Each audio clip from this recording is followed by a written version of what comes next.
आज हम बात करेंगे कबीरदास के परिचय पर। कबीरदास 15वीं सदी के भारतीय रहस्यवादी कवि और संत थे।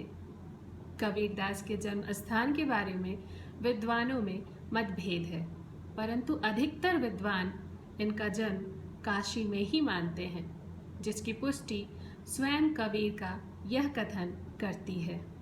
काशी में प्रकट भये रामानंद चिताए। ये हिंदी साहित्य के भक्तिकालीन युग में ज्ञानाश्रयी शाखा के, निर्गुण शाखा के काव्यधारा के प्रवर्तक थे। इनकी रचनाओं ने हिंदी प्रदेश के भक्ति आंदोलन को गहरे स्तर तक प्रभावित किया। कबीरदास का लेखन सिखों के आदि ग्रंथों में भी देखने को मिलता है। उन्होंने हिंदू धर्म और इस्लाम धर्म को नहीं मानते हुए एक धर्मनिरपेक्ष व्यवस्था की मांग की। उन्होंने समाज में फैली कुरीतियों, कर्मकांड, अंधविश्वास की निंदा की और सामाजिक बुराइयों की कड़ी आलोचना की। उनके जीवन काल के दौरान हिंदू और मुसलमान दोनों ने अपने विचारों के लिए उन्हें धमकी दी। कबीर पंथ नामक धार्मिक संप्रदाय इनकी शिक्षाओं के अनुयायियों ने बनाया है। कबीर के गुरु के संबंध में प्रचलित कथन है कि कबीर को उपयुक्त गुरु की तलाश थी। वह वैष्णव संत आचार्य रामानंद को अपना गुरु बनाना चाहते थे, लेकिन उन्होंने कबीर को शिष्य बनाने से मना कर दिया। कबीर ने अपने मन में ठान लिया कि स्वामी रामानंद को ही हर कीमत पर अपना गुरु बनाएंगे। इसके लिए कबीर के मन में एक विचार आया कि जब स्वामी रामानंद जी सुबह 4 बजे गंगा स्नान करने जाते हैं, उसके पहले ही उनके जाने के मार्ग की सीढ़ियों पर मैं लेट जाऊंगा। और उन्होंने ऐसा ही किया। एक दिन एक पहर रात रहते ही कबीर पंचगंगा घाट की सीढ़ियों पर गिर पड़े। रामानंद जी गंगा स्नान करने के लिए सीढ़ियां उतर रहे थे कि तभी उनका पैर कबीर के शरीर पर पड़ गया। उनके मुख से तत्काल राम राम शब्द निकल पड़ा। उसी राम शब्द को कबीर ने दीक्षा मंत्र मान लिया और रामानंद जी को अपना गुरु स्वीकार कर लिया। जीविकोपार्जन के लिए उन्होंने जुलाहे का कार्य किया। कबीर की दृढ़ मान्यता थी कि कर्मों के अनुसार ही गति मिलती है, स्थान विशेष के कारण नहीं। अपनी इस मान्यता को सिद्ध करने के लिए अंत समय में वह मगहर चले गए, क्योंकि लोगों की मान्यता थी कि काशी में मरने पर स्वर्ग और मगहर में मरने पर नरक मिलता है। मगहर पे उन्होंने अंतिम सांस ली, जहां पर आज मजार और समाधि कबीरदास के नाम पर स्थित है।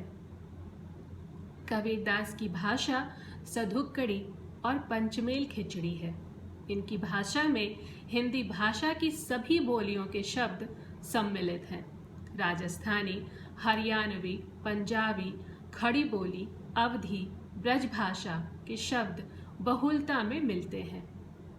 धर्मदास, जो कबीरदास के शिष्य हुआ करते थे, उन्होंने उनकी वाणियों का संग्रह बीजक नाम के ग्रंथ में किया, जिसके 3 मुख्य भाग हैं, साखी, सबद और रामायणी। जीविकोपार्जन के लिए उन्होंने जुलाहे का कार्य अपनाया था और उसके साथ साथ उन्होंने अपनी शिक्षा के कार्य को जागृत रखा। साखी, जो उनका एक प्रमुख शिक्षा ग्रंथ माना जाता है, वह उसका अर्थ होता है संस्कृत में साक्षी, मतलब है जो देख रहा है, जो हमें देख रहा है, जो हमें समझ रहा है। इसे धर्मोपदेश के रूप में प्रयुक्त किया जाता है। अधिकांश साखियां दोहों में लिखी गई हैं, पर उसमें सोरठे का भी प्रयोग मिलता है। कबीर की शिक्षाओं और सिद्धांतों का निरूपण अधिकतर साखी में ही हुआ है। सबद गेय पद हैं, जिसमें पूरी तरह संगीतात्मकता विद्यमान है। इन पदों में उपदेशात्मकता के स्थान पर भावावेश की प्रधानता है, क्योंकि इनमें कबीर के प्रेम और अंतरंग साधना की अभिव्यक्ति हुई है। रामायणी चौपाई छंद में लिखी गई है। इनमें कबीर के रहस्यवादी और दार्शनिक विचारों को प्रकट किया गया है। साधु संतों का उनके घर में जमावड़ा रहता था। कबीर पढ़े लिखे नहीं थे। एक जगह उन्होंने कहा है, मसी कागज छुवो नहीं, कलम गह्यो नहीं हाथ। उन्होंने स्वयं कोई ग्रंथ नहीं लिखा, मुंह से कहा और उनके शिष्यों ने उसे लिख दिया। उनके समस्त विचारों में राम नाम की महिमा प्रतिध्वनित होती है। वे एकेश्वरवाद को मानते थे और कर्म कांडों के घनघोर विरोधी थे। अवतार, मूर्ति पूजा, रोजा, ईद, मस्जिद, मंदिर, इनमें से किसी चीज में उनकी आस्था नहीं थी। उस समय हिंदू जनता पर मुस्लिम आतंक का कहर छाया हुआ था। कबीर ने अपने पंथ को इस ढंग से सुनियोजित किया जिससे मुस्लिम मत की ओर झुकी हुई जनता सहज ही इनकी अनुयायी हो गई। उन्होंने अपनी भाषा सरल और सुबोध रखी ताकि वह आम आदमी तक पहुंच सके। इनके पंथ मुसलमान संस्कृति और गोभक्षण के विरोधी थे। कबीर को शांतिमय जीवन प्रिय था। वे अहिंसा, सत्य, सदाचार आदि गुणों के प्रशंसक थे। अपनी सरलता, साधु स्वभाव तथा संत प्रवृत्ति के कारण आज वह विदेशों में भी आदर पाते हैं। कबीर के राम अगम हैं और वे संसार के कण कण में विराजते हैं। कबीर के राम इस्लाम के एकेश्वरवादी, एक सत्तावादी खुदा भी नहीं है। इस्लाम में खुदा या अल्लाह को समस्त जगत एवं जीवों से भिन्न एवं परम समर्थ माना जाता है। पर कबीर के राम परम समर्थ भले हों, लेकिन समस्त जीवों और जगत से भिन्न नहीं है, बल्कि इसके विपरीत वे सभी में व्याप्त हैं, सभी में रमते हैं।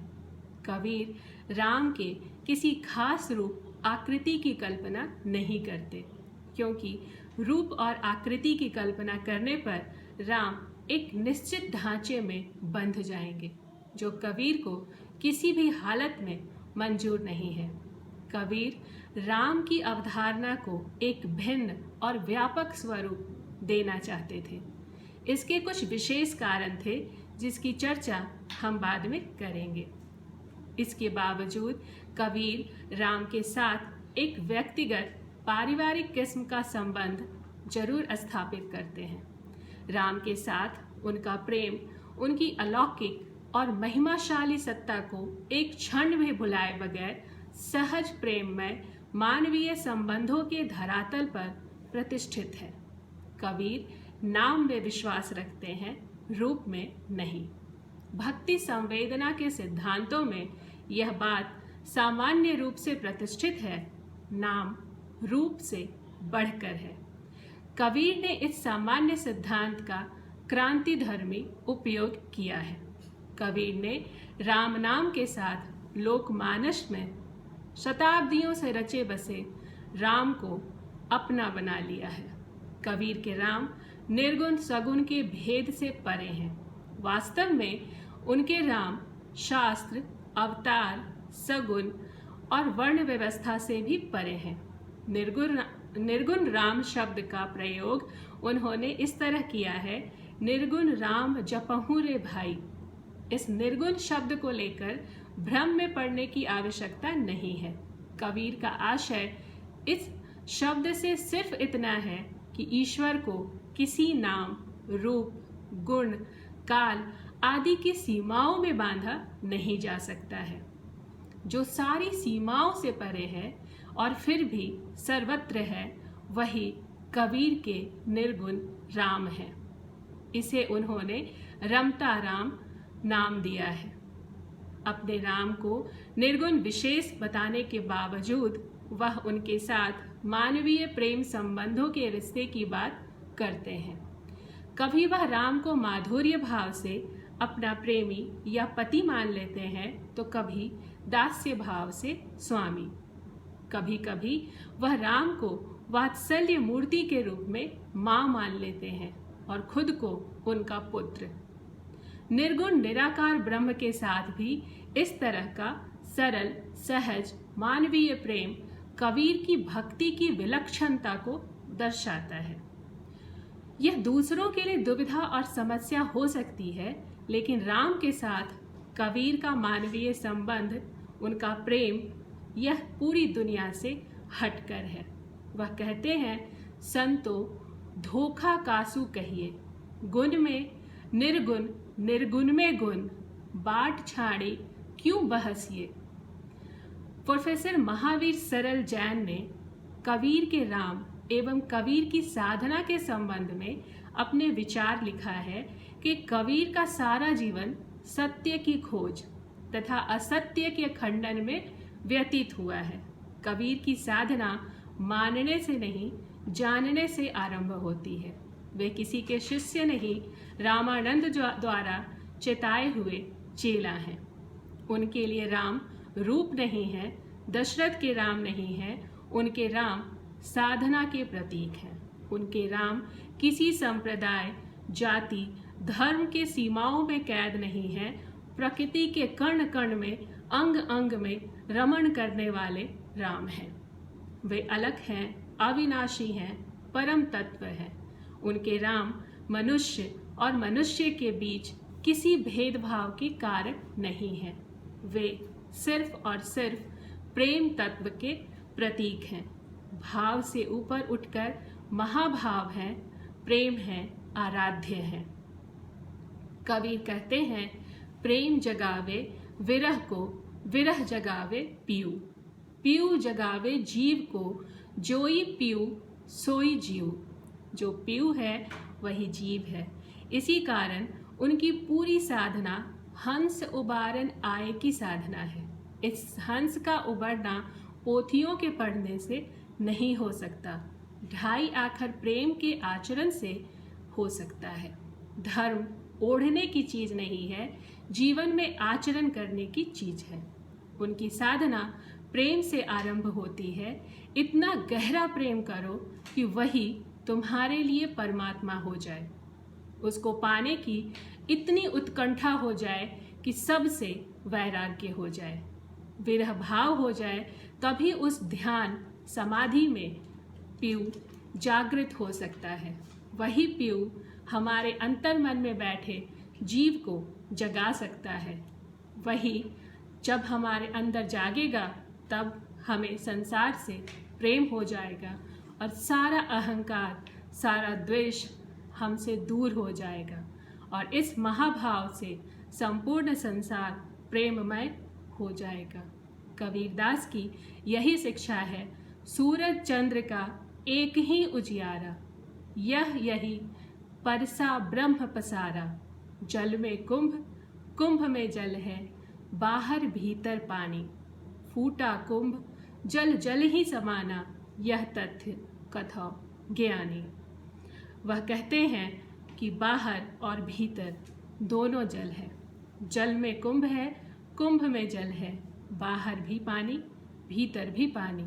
जैसे ही यह कुंभ रूपी हमारा शरीर फूटेगा, अंदर और बाहर एकाकार हो जाएगा, हम परमात्मा के हो जाएंगे, परमात्मा हमारा हो जाएगा और इस तरह हम संपूर्ण सृष्टि के होंगे और संपूर्ण सृष्टि हमारी होगी। उनका कथन है, राम हमारे हैं और हम सभी राम के हैं। धन्यवाद।